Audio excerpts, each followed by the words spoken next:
is very difficult for me personally. It was with a heavy heart that the government of Israel made the decision regarding disengagement, and the Knesset did not easily approve it. It is no secret that I, like many others, believed and hoped that we could forever hold on to Netzarim and Kfar Darom.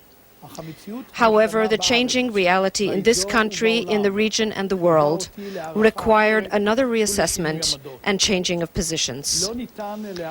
Gaza cannot be held onto forever. Over 1 million Palestinians live there, and they double their numbers with every generation. They live in incredibly cramped and refugee camps, in poverty and squalor, in hotbeds of ever-increasing hatred, with no hope whatsoever on the horizon. It is out of strength rather than weakness that we are taking this step. We tried to reach agreements with the Palestinians, which would move the two peoples towards the path of peace.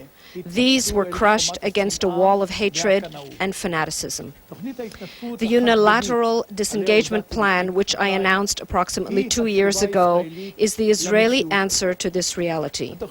This plan is good for Israel in any future scenario. We are reducing the day-to-day friction and its victims on both sides. The IDF will redeploy on defensive lines behind the security fence. Those who continue to fight us will meet the full force of the IDF and the security forces.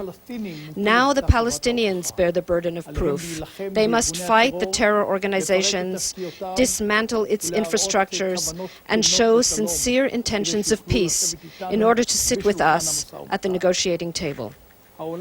The world awaits the Palestinian response, a hand offered in peace or continued terrorist fire.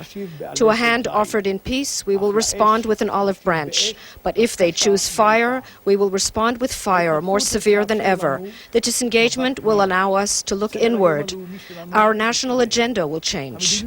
In our economic policy, we will be free to turn to closing the social gaps and engaging in a genuine struggle against poverty. We will advance education and increase the personal security of every citizen in the country. The disagreement over the disengagement plan has caused severe wounds, bitter hatred between brothers, and harsh statements and actions. I understand the feelings, the pain, and the cries of those who object. However, we are one nation, even when fighting and arguing.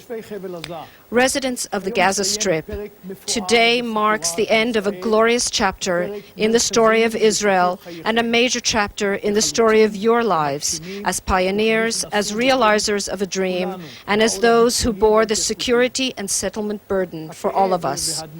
Your pain and your tears are an inseparable part of the history of this country. Whatever disagreements we have, we will not abandon you, and following the evacuation, we will do everything in our power to rebuild your lives and communities. I wish to tell the soldiers of the IDF, the police officers of the Israel police and the border police, you face a difficult mission. This is not an enemy that you face. These are your brothers and sisters.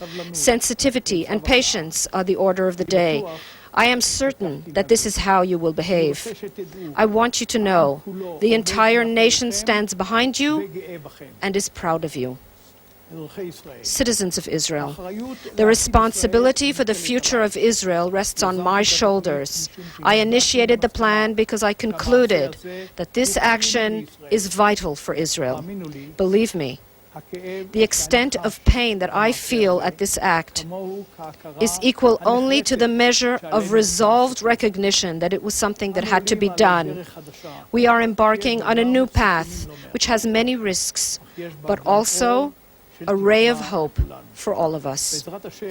With the help of God, may this path be one of unity rather than division, of mutual respect rather than animosity between brothers, of unconditional love rather than baseless hatred. I will do my utmost to ensure that it will be so.